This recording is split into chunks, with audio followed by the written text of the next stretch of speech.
Back at it. Lost Again, No More. We're going to talk about some of the biggest albums of all time, and certainly some that have influenced me in my life, especially picking up the guitar. Some of the first songs I ever learned on the guitar. And the band we're going to be focusing on is Nirvana today. I'm extremely fortunate in that I have purchased numerous copies of specifically Nevermind, this album here, and after years and years of searching, I traded albums, do what I had to do, because I was on the look for this one in particular, and I don't know if you're going to be able to see that, but hopefully you can. It says pressed in Germany by Palace. If you know anything about records, if something's pressed in Palace in Germany, the Germans know what the hell they're doing. The quality of their pressings are always the best, and this is generally considered by most, other than I would probably say the ones who have original copies of this record, which in the early 90s, vinyl pressings of any record was kind of rare. By then they were already phasing it out. I personally think that this is the definitive one. I haven't heard an original 91, but from my research on like Steve Hoffman forums and everything, the consensus is that I think Bernie Grundman did this. Either that or Kevin Gray. I think it's Bernie Grundman though. I'm pretty sure. He mixed this, and he's like probably one of the best in the business right now for helping bring back some of these classic albums and making them sound good for vinyl systems, record systems. So yeah, I it's no secret I'm a huge Nirvana fan. Wear it on my sleeve. I think they're unbelievably influential in the world of music. That's not just my opinion. They're in the Hard Rock Hall of Fame. They're millions of records sold. They're just a touchstone for so many people. They can go right back to a point in their life when they first heard Smells Like Teen Spirit, or I remember riding in my car, not my car, I was riding in my mom's car with her, and Rape Me came on the radio, and my mom was like, turn this off, this is horrible. And I had known enough to know that he wasn't literally talking about rape as in like a sexual assault. He was talking like the record industry raking him over the coals and raping him and Chris and Dave for just kind of screwing them out of the vision they wanted to have, and leading them more down the commercial avenue that Kurt, if you know anything about him, he really resented that. He had a clear vision for what he wanted to get out of his albums. And so I kind of wanted to just show off like kind of what I have and say like where they were pressed and stuff. That way you can look into it yourself. I think, this one, I wanted this one to be the Palace, pressed in Germany Palace, but this is actually pressed at RTI. And while the Palace one is considered really good, I when I play this in utero, it sounds so damn good. I can't imagine the Palace one sounding better. So if it does, wow. Down the line, maybe I'll trade this in or trade some other things and get that one. But I've just always thought that this album it's supposed to be abrasive. After coming out of Nevermind, they wanted to sound really abrasive and in your face, which they felt was more authentic to their sound. I don't have in here a copy of Bleach, their first album.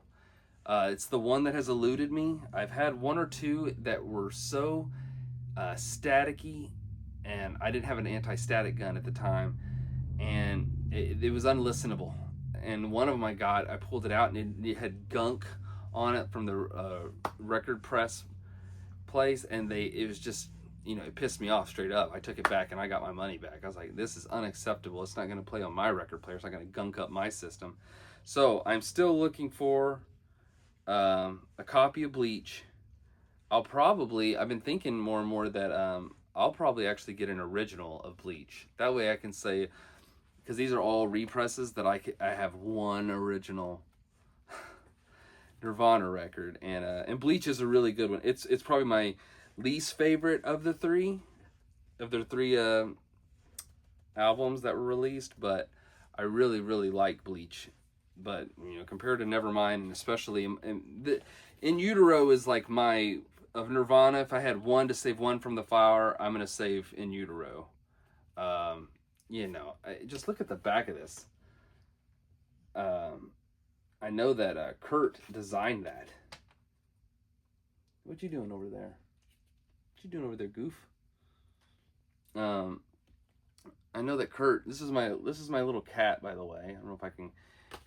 She likes to be. I have two cats. One that likes to be pet, and this one's not that one. This is my sweet little JoJo. I love her so much. Little calico kitty. It's my good luck kitty. And then one of my other cats, and where is she at? I think she's up there. Her name is Drew, and she is the diva of this house. Nobody out divas that cat. And she's my she's my tortie. So she's supposed to be my money cat. So those are my two cats that have now finally made, or one of them has made an appearance. I'll try to get Drew in here. She's much more, as crazy it is, she likes to be held like once a week, and that's about it. This one does not like to be held, but anyway, didn't mean to get off on a tangent. I love my cats. So I kind of talked about In Utero before. On my very first video, I was talking about albums that shape me, books and all that, and movies, stuff that shape me. And this album, I was late to the scene for Nevermind. I had like older kids telling me, like I literally remember telling a kid, hey, have you heard about Vanilla Ice? And he let me talk. He's cool. He let me talk for a couple minutes, and then he's like, listen, you're young, you're hooked on the MTV stuff, which is ironic because they ended up becoming like the defining band maybe of early 90s MTV. But he was like, there's a new band called Nirvana that has just come out. And obviously he meant just come out as far as like Smells Like Teen Spirit, because they'd already done Bleach. But he's like, when you see that, I remember just me being like, there is no other band right now. That's the band. He was saying something like that, like, just stop talking about Vanilla Ice, bro. It is Nirvana. And I was like, okay. He was older than me. I was cool. And about a couple weeks later, I finally got to see Smells Like Teen Spirit. And like everyone else who ever heard that song the first time, it is absolutely arresting. It put me right in my place. And I was like, yeah, I got to know all about this band. This band is on edge, and I like to be on the edge. It's pretty freaking cool. So yeah, that came out and they were on top of the world. Then for me though, it was In Utero. It was like the big build up, like, oh, the new album's coming out. And then Heart Shaped Box, the music video. I mean, I was like 8 or 9. I remember seeing that music video and being like, this is absolutely disturbing and freaking awesome. I mean, I thought it was so freaking cool. And I distinctly remember when Kurt unfortunately killed himself. That night they started on MTV playing the Unplugged, and I wasn't a kid who always watched TV all the time, so I kind of would miss stuff and have to hear it from other people, like, oh, did you not know that this happened? But they were like, yeah, they did an Unplugged, and I remember someone explaining to me that it was this is when I missed it. They were like, yeah, they just play acoustic guitars, and I was like, I couldn't imagine Nirvana playing their music on acoustic guitars. I could not wrap my mind around it. I was like, how is it possible? And then I saw, unfortunately after the day after he died, or the day of him dying, they were playing this on MTV like right after it would go over, they'd start Unplugged again. I think they must have played it like 6-7 times in a row, it felt like, because I watched the whole thing, and I had heard In Utero and Nevermind quite a few times to where I knew some of these songs I had never heard from, like Jesus Doesn't Love Me for a Sunbeam, The Man Who Sold the World. I hadn't heard About a Girl, but that is off of Bleach. It's one of their best songs. It's such a good song. But yeah, and then he brings out these dudes, calls them the brothers meet. I was like, who the hell are these guys? And they play with them, and they play like Plateau, Oh Me, Lake of Fire. And I remember Lake of Fire. I went back to, I remember riding the bus like the couple weeks after he killed himself. And we were singing that with one of my friends. Where do the bad folks go when they die? Don't go to heaven where the angels fly. I'll never forget that. They were just singing it on that bus. But that was the Meat Puppets, man. And the Meat Puppets, you know, Kurt was a badass for like turning people on to other bands, stuff, his influences. And, you know, I have it in here. I'll do a record review on it someday. But I have the Meat Puppets too. They're you know, the second album after their debut, and it's so damn good. It's got these songs that he the unplugged there that Kurt wanted to cover with those guys. So it was just really cool being exposed to songs that weren't Nirvana, but you know, I was like, wow, they are so open to their influences and not like hiding it and not being ashamed, like wearing it on their sleeve. And you know, later I get into the Vaselines, I'd get into David Bowie. You know, a lot of it is because Nirvana opened that doorway for me and showed me how cool they were. And so I don't have any of their live recordings. I've listened to, you know, Live at Reading and Live from the Banks of the, I think it's Wichita Lake or Wichita River, something like that. I always forget exactly how to say it, but I know of their live albums. I'm not a big live album person per se. You know, I've got a few in here that I really, really like Waiting for Columbus, Little Feat, it's a good one. Thin Lizzy, Live and Dangerous, really good one. I really love Thin Lizzy. Thank you, Dad. My dad was maybe the original Thin Lizzy fan of North America. I'm not kidding you. He somehow heard them early, really early, like 1970, 71, like one of their first albums, and he was telling people all throughout, he tells his story, he goes, I was telling people all throughout the 70s, like, there's this band Thin Lizzy, and nobody would be like, that sounds like, I don't want to listen to that band. And my dad was just like, they're rocking, like, what the heck. But yeah, I have those two live albums. I have some like live jazz, but in general, like live recordings for me are just, it's better to have probably been there than to hear it on a record, in my opinion. But I do have some good ones. I have an MF Doom CD live from Planet X, I think it's what it is. It's MF Doom is great, and it's actually one of the few rap live albums that I actually really enjoy. Probably my favorite live album. I know I've gotten off on a tangent here, but I do want to put this out into the world. My favorite live album that I have heard that I was like, is this live? Is Donny Hathaway's Live. I'm still looking for that. I found it a couple times. People were trying to charge an arm and a leg, and it was scratched to hell. And you know, I'm not paying for that for a scratched album. But I am permanently on a quest for Donny Hathaway's Live because it sounds so freaking good. I honestly thought there's no way this is a live recording. It sounds that good. So I that's the one I'd like to have in the future. But getting back to the band at hand. This is Nirvana's Incesticide. So after they blew up with Nevermind, they heard that their old record label, Sub Pop, and some of the other people who held rights to their old songs were going to re-release them. And in order to get ahead of it, they kind of made their own compilation album.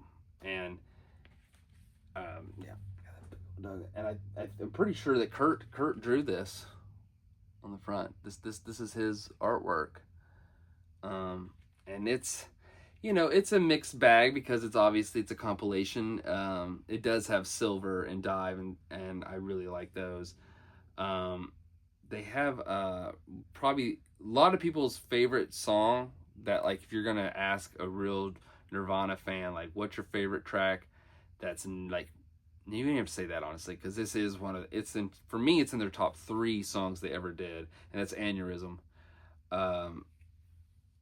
When I first heard this at a friend's house, it was years after Kurt had died, and he had it, and I was like, what the heck is this? And he's like, oh, it's the compilation and stuff, and he explained it to me, and I was like, oh, that's really cool. And he goes, well, you know, it has their best song on it. And my God, I remember I was like, play this thing. I think we ran to the CD player, I remember, because I was like, there is a song hidden that I didn't, because it's before the internet, you know? and I was like, there's a song hidden that I don't know about of a band that I adore, and he played Aneurysm. He went straight to the last track, and freaking yeah, I was like, where has this been all my life, and how the hell did they never put this on an album proper? It was that good. And I just always liked it. It's this as a whole. This isn't my favorite of theirs. Like I say, In Utero, it'll never be beat. In Utero is my favorite. But this one just it's a nice oddity to put on from time to time. And this is one I got it was during a record store day, like 2012. It plays at 45 RPM, so it's like the best audio, supposedly, fidelity you can get when you play it at 45, a little faster. So it's probably the best that Aneurysm will ever sound on vinyl. And yeah, I'm just really happy I got it, even though I really don't hardly listen to it as much as the other ones. So yeah, now that's what I got for my Nirvana collection. I'm looking for that Bleach album, and then I'll probably get the CDs of the live versions as I can down the road. But yeah, it's iconic band, and I'm very grateful to own these albums, especially the one from the Nevermind one pressed at Palace, because that's considered the best record producing plant on earth, and I'm really happy to have that record. I think it's about like a $200 record now. And that's something you should know. If you guys are looking for records that you like, research into the pressing and find the best pressing, because there are like probably 1,000 pressings of Nevermind all over the world. Pressed in Brazil, pressed in Czechoslovakia. Czechoslovakia, hasn't Czechoslovakia in a long time. Pressed like in Prague, the Czech Republic, because I know they have one over there. But yeah, these you want to research, and you can find like the best. I'm going to tell you right now, probably the Germans, they're just quality. And so I try to get stuff from Palace if I can. They do a lot of repressings of like jazz albums, jazz greats, and it's always just floors me how freaking good it sounds. So yeah, that's what I suggest. If you're really into a band, really into an album, research it, find the best pressing, because that's what I've pretty much done with these Nirvana records, and I have been very, very fortunate that they're pretty much all good. All right, well, that's the end of this one.